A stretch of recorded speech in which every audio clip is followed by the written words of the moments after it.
Bwana Yesu asifiwe. Mimi ninaitwa Minister Ushindi.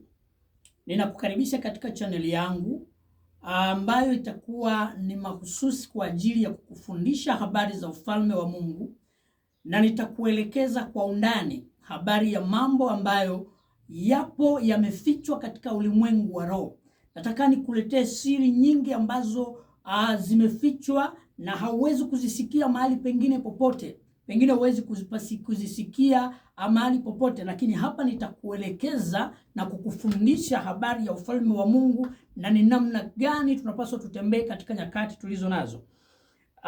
Nimeandaa somo fupi ambalo nitakufundisha hapa kuhusu siku za mwisho na habari ya dalili ambazo tayari zimeonekana zikionyesha ya kwamba Yesu yuko karibu sana kurudi. Lakini nikuombe kwa heshima kabisa, ili uendelee kupata mtiririko na taarifa kuhusu yale yanayoendelea katika chaneli hii, ninakuomba basi usubscribe kwenye chaneli hii, na ikiwezekana ulike na kushare na kucomment. Hilo ndilo ambalo utakuwa umenisaidia sana, ili kwamba ujumbe huu uweze kuwafikia wengine mahali popote walipo. Ni muhimu sana unapotangaza Injili, unapohubiri, utakuwa ni sehemu ya ufalme wa Mungu. Utakuwa umehubiri. Mimi naweza nikawa ninahubiri kwenye chaneli hii kwa kukufundisha na kukuelekeza, lakini wewe kwa kushare na kulike na watu wengine wakaona, basi hiyo itakusaidia wewe kutangaza Injili kwa namna yako ya pekee. Ninakwenda kukupa ujumbe mfupi kuhusu unabii wa Biblia uliotabiriwa kuhusu mto Frati. Najua wengi sana mtajiuliza, mto Frati unahusikaje katika masuala haya na ufalme wa Mungu na habari ya kurudi kwa Yesu? Uhusiano upo kati ya mto Frati na mambo ambayo yalishawahi kutabiriwa katika Biblia. Nataka leo tuende hatua kwa hatua na nikusomee katika kitabu cha Ufunuo. Utafungua pamoja nami kitabu cha Ufunuo sura ya 16 mstari wa 12. Kitabu cha Ufunuo ni kitabu muhimu sana katika nyakati tulizo nazo. Kitabu cha Ufunuo kinaeleza habari ya siri nyingi sana ambazo zinatendeka duniani na ambazo zitatokea, zikielezea habari ya siku za mwisho na jinsi ambavyo Yesu anakuja kulinyakua kanisa lake. Sasa tuende kwa haraka. Kitabu cha Ufunuo sura ya 16 mstari wa 12 anasema, malaika wa sita akamwaga bakuli lake au kitasa chake juu ya mto Frati, maji yake yakakauka, ili itengenezwe njia ya wafalme watokao mashariki. Nataka tusome kwanza kifungu hiki, tunarudia kitabu cha Ufunuo sura ya 16 mstari wa 12. Anasema, malaika wa sita akamwaga kitasa chake juu ya mto Frati, maji yake yakakauka, ili itengenezwe njia ya wafalme watokao mashariki. Biblia hapa inazungumza habari ya malaika wa sita. Kumbuka kulikuwa na malaika wengi ambao walipita huko nyuma. Kuna malaika wa kwanza, malaika wa pili, malaika wa tatu, wa nne na wa tano. Sitaki kuwazungumzia hao. Nataka nizungumze habari ya malaika wa sita ambaye alimwaga kitasa chake juu ya mto Frati, maji yake yakakauka. Hii ni mojawapo ya dalili kubwa sana iliyofungwa katika vifungu vya Biblia. Kuna nabii ambazo zinahitaji tafsiri au uelezewe maana kwa sababu zimetajwa kwa mafumbo. Lakini mojawapo ya dalili hii haijatajwa kwa mafumbo kabisa. Imeelezwa dhahiri kwamba mto Frati utakauka kwa ajili ya kuwapa nafasi wafalme wa mashariki wapate nafasi ya kupita. Ukisoma katika kitabu cha Daniel, Biblia inazungumza habari ya vita ya mwisho, ambayo vita hii Yesu peke yake ndiye atakayeamua. Vita hii itapiganwa wapi? Itapiganwa katika sehemu ambayo katika Biblia, ukiendelea kitabu cha Ufunuo sura ya 16 mstari unaendelea kuanzia mstari wa 15, anazungumza habari ya vita ya Armageddon, ambayo vita hiyo itakuwa ni vita ya tatu. Vita hiyo itapiganwa, mataifa mengi yatakusanyana kwa ajili ya kuipiga Israeli. Tumeona habari nyingi sasa hivi ambazo zinazungumza habari ya vita vya Mashariki ya Kati. Lengo kubwa ni kuiangamiza Israeli. Israeli ni mbarikiwa katika ufalme wa Mungu, na kwa sababu hiyo hawezi kukubalika katika ufalme wa kawaida. Sasa ziko nchi nyingi ambazo zimeshajiandaa na nyingi zinaandaa majeshi. Mmojawapo ya wafalme wa mashariki watokao mashariki ni nchi za Irani, ni nchi ya China pamoja na nchi ya Korea Kaskazini, nchi ambazo zimeshaungana na zinaungana na Iran na nchi nyingine zinasapoti. Hata ukifuatilia vita vilivyopo sasa hivi zinasapoti kupigana na Israeli. Sasa Biblia inasema mto Frati utakauka ili kuwapa nafasi ya kupitisha vifaru vyao, kupitisha majeshi yao kwenda kupigana na Israeli. Mto Frati uko wapi? Mto Frati upo katika nchi unapita katika nchi ya Uturuki, katika nchi ya Syria, inapita katika nchi ya Iraki. Ukiangalia utaona mto huo unaitenga Israeli na nchi zilizoko mashariki. Kwa hiyo Biblia inapozungumza ya kwamba mto huu utakauka ili kuwapa nafasi wafalme wa mashariki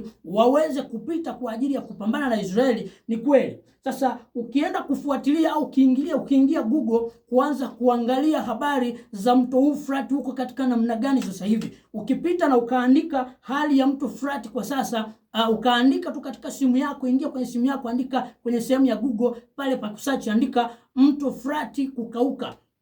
Utaona picha zitakuonyesha, video zitakuonyesha jinsi ambavyo mto huo ni kweli tayari umekauka. Toka mwaka 2023 mto Frati tayari umekauka, na hata wanasayansi wengi ukiwauliza wanazungumza habari ya tabia nchi, kwamba pengine tabia nchi ndiyo sababu ya mto ule kukauka. Lakini maadamu katika Biblia jambo hili limetajwa na malaika wa sita amezungumzwa hapa, maana yake ni kwamba lina uhusiano mkubwa na kuja kwa Yesu. Huyu ni malaika wa sita, na malaika wa saba anasema nini? Malaika wa saba anazungumza habari ya unyakuo wa kanisa.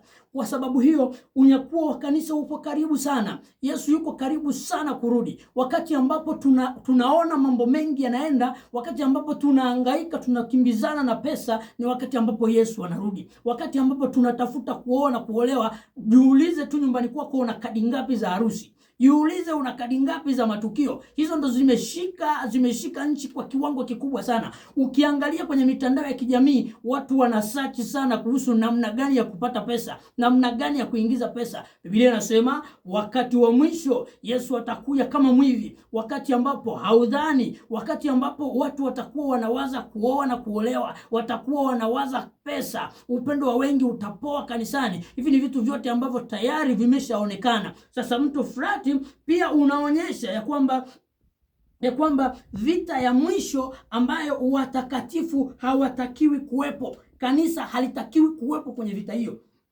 Sisi tuliokoka, wewe ambaye umeokoka, umempa Yesu maisha yako, hautakiwi kuwepo. Kwa nini ninakupa habari hii? Ninakupa habari hii kwa sababu ni ya muhimu kwenye maisha yako. Ninataka nikushtue, nikuamshe kwenye huo usingizi uliolala. Nikuamshe ili usiwe kama wale wanawali 5 wapumbavu ambao walikaa mpaka usiku wa manane. Yesu bwana harusi anakuja usiku wa manane, anakuta taa zao hazina mafuta. Unaweza ukawa mtumishi wa Mungu, unaweza ukawa muumini mzuri kanisani, lakini taa yako haina mafuta. Umejiandaa kiasi gani kumpokea Yesu mara ya pili?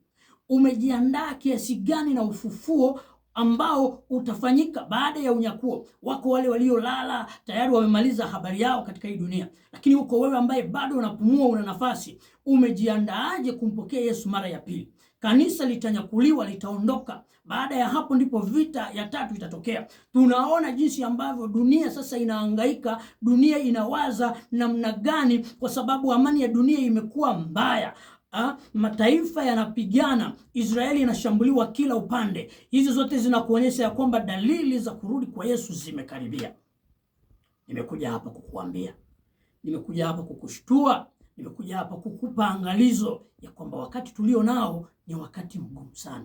Ni wakati ambapo Yesu yuko karibu kabisa kulijia kanisa lake. Yesu yuko karibu kabisa kulijia kanisa lake. Anasemaje? Anasema nitakuja kama mwivi. Atakuja wakati umelala. Biblia inapozungumza habari wakati umelala, Biblia inapozungumza habari ya wanawali 5 wenye akili na 5 wapumbavu, inapozungumza habari ya harusi ya usiku, ilikuwa haizungumzi kwamba harusi ilikuwa inafanyika usiku. Hapana, inazungumza usiku. Usiku ni wakati ambapo hauna ufahamu, ni wakati ambapo haudhani, ni wakati ambapo haujui, ni wakati ambapo hauko kwenye fahamu zako, wakati ambapo haujui kwamba Yesu amekaribia. Ndio wakati anakaribia. Ulikuwa unatangaziwa toka zamani, toka unazaliwa, ya kwamba Yesu anarudi, ukaona ni kitu cha utani. Wakati huu dalili zote zimeanza kujionyesha kwa kila mmoja ya kwamba Yesu anarudi. Niko hapa kwa ajili ya kukupa ujumbe huu mahususi ambao utakutoa hapo ulipo ukupeleke kwenye nafasi nyingine. Hebu kama una biashara yako,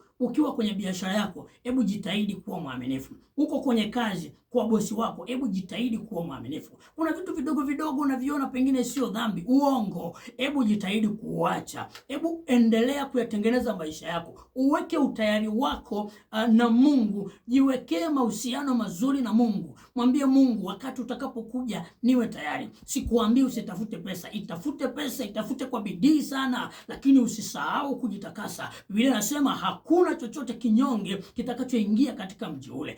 Mbingu iko karibu sana. Ufalme wa Mungu uko karibu sana. Uko karibu kuliko tulivyoanza kuamini. Biblia inasema nini katika kitabu cha waraka wa pili wa Petro sura ya 3 mstari wa 8? Anasema, wapenzi na wasii, mlijue hili ya kwamba kwa Bwana siku moja ni kama miaka 1000 na miaka 1000 ni kama siku moja. Kwa wakati ukimwona Yesu amechelewa, pengine ni siku moja tu, kwa sababu kwa Yesu ni miaka 1000. Unaweza ukaona tukakufa kwa Yesu mpaka leo ni siku nyingi, lakini kwa Yesu siku moja, miaka 1000 ni sawa na siku moja. Kwa Yesu hajachelewa. Yesu yuko karibu sana kurudi. Tuko katika wakati mgumu sana. Tuko wakati ambapo tunatakiwa tuwe makini wa Kristo. Tujifunze kumtumikia Mungu. Jifunze kumtumikia Mungu. Weka hazina yako mbinguni kwa sadaka zako. Usiweke kwenye mambo yako ya kawaida. Weka hazina yako mbinguni. Unapoiweka hazina yako mbinguni, na roho yako itakuwa kule. Mtumikie Mungu kwa kila ulicho nacho. Hebu uwekeza kwa kiwango cha kutosha katika ulimwengu wa roho. Wekesha vya kutosha katika ulimwengu wa Mungu. Ulimwengu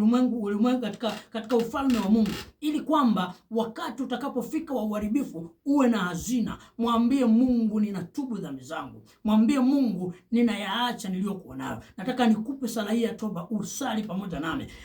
Kusali sala ya toba hakumaanishi kwamba hujaokoka. Kusali sala ya toba haimaanishi kwamba kutakuondoa kwenye dhehebu lako. Hapana. Lakini tunadumu katika kujitakasa. Pengine kuna mahali umekosea, pengine kuna mahali ambapo umeanguka, umejikwaa. Hebu sali na mimi sala hii. Mwambie Mungu, ninatubu dhambi zangu, ninamaanisha kuziacha.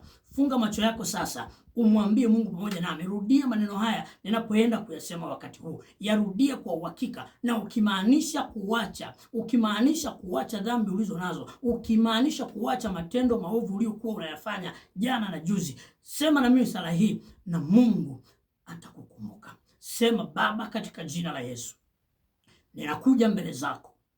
Mimi ni mwenye dhambi. Ninatubu dhambi zangu mbele zako. Ninamaanisha kuziacha. Ninaomba ufute jina langu katika kitabu cha hukumu. Andika jina langu katika kitabu cha uzima. Maliza sala hii, Mungu amepokea maombi yako. Na sasa ninakuombea ili kwamba Mungu akuinue, ili kwamba Mungu akupe nguvu za kuendelea kupambana. Baba, katika jina la Yesu, ninamwombea mtazamaji wangu. Baba, amekiri mbele zako ya kwamba ametubu dhambi zake na amemaanisha kuziacha. Baba, ninakuomba ukaachilie uponyaji wako juu yake, ukaachilie nguvu yako juu yake, na muita Roho Mtakatifu awe juu yake, ukambariki na kumwongoza. Achilia nguvu zako katika maisha yake. Mfundishe kwa siri neno lako, mfundishe kuacha dhambi na kudumu katika utakatifu. Ajitakase katika kila anachokifanya, ukambariki katika biashara zake, ukampatie kila anachokihitaji. Maana katika kitabu cha Mathayo sura ya 6 mstari wa 33 unasema, utafuteni kwanza ufalme wa Mungu na haki yake, na hayo mengine mtazidishiwa. Baba, ukawazidishie watazamaji hawa, ukawazidishie kwa utele, wazidishie wanayohitaji, wazidishie kwa utele, wazidishie kila wanachokifanya, walioko kwenye biashara, walioko kwenye kazi binafsi, wanaofanya kwenye kila aina ya kazi. Bwana, ukawabariki, ukaachilie nguvu zako, ukafungue milango yako juu yao. Bwana, ukawabariki, na neema yako ikawe pamoja nao siku zote, katika jina la Yesu Kristo ninaomba na kushukuru, amen. Ninakutakia amani ya Bwana iendelee kuwa pamoja na wewe. Usisahau kuendelea kunifuatilia na kusubscribe kwenye channel hii, ili kwamba uendelee kupata ujumbe zaidi, uendelee kula neno la Mungu ambalo ni uzima katika maisha yako. Wakati unaulisha mwili wako, lisha na roho yako, lisha roho yako, ili kwamba uendelee kukua kiroho. Kama unakuwa kwenye kazi yako, uendelee kukua pia kiroho, uendelee kukua kwenye maisha ya haki, uendelee kukua katika maisha ya kumtumikia Mungu. Ninakutakia wakati mwema na Mungu akubariki sana.